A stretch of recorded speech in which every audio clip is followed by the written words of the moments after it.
Well, I'm shooting this video in response to a conversation that I had with my brother from another mother, Rob. And when he knew that I was coming to work on some projects here this week, he was like, "You're just determined to make your way to Hollywood." And that really made me reflect on how a lot of my life, as far as a teenager and young adult, was spent with the dream of actually being here.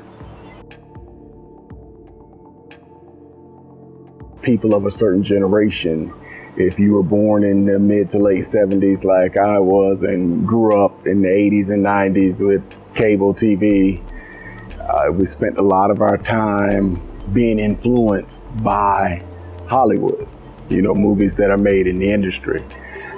More often than not, I don't think that was for the best and didn't produce the best results. And so where I've grown on this journey and my focus has shifted to exposing a lot of the things that come out of this area, that come out of the Hollywood industry, the propaganda, the politics, the perversion. These are things that are actually destroying our country on a daily basis. And there's a lot of money that goes into producing these films, these projects. These things are not by accident. Everything that we're seeing is things that we should expect. When you sow darkness, you reap destruction.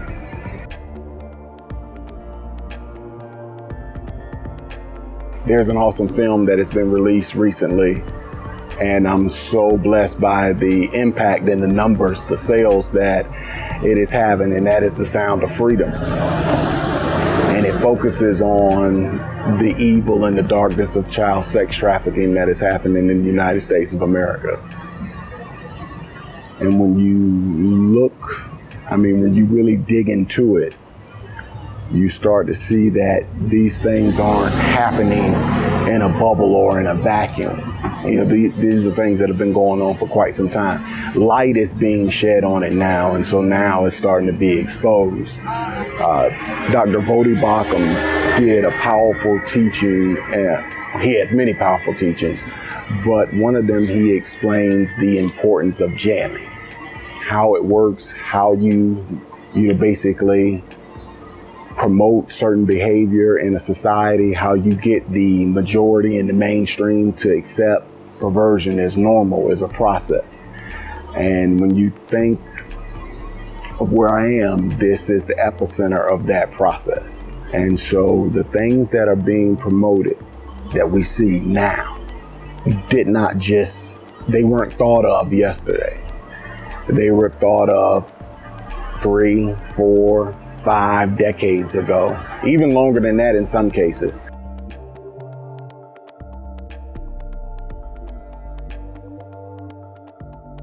But they were normalized in my lifetime. That's been the process. And now we're seeing the fallout of all of it staring us right in the face. And so it poses the question to us, what are we going to do about it? As believers, are we going to sit and accept the lies of the enemy, or are we going to be salt and light? I know what my answer is. What is your answer? I don't know if there's been a point in our lifetimes where there's been a clearer distinction between good and evil staring us right in the face.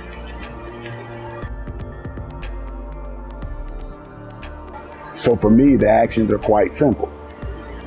It's time for us to wake up. It's time for us to grow up. And it's time for us to step up. God bless.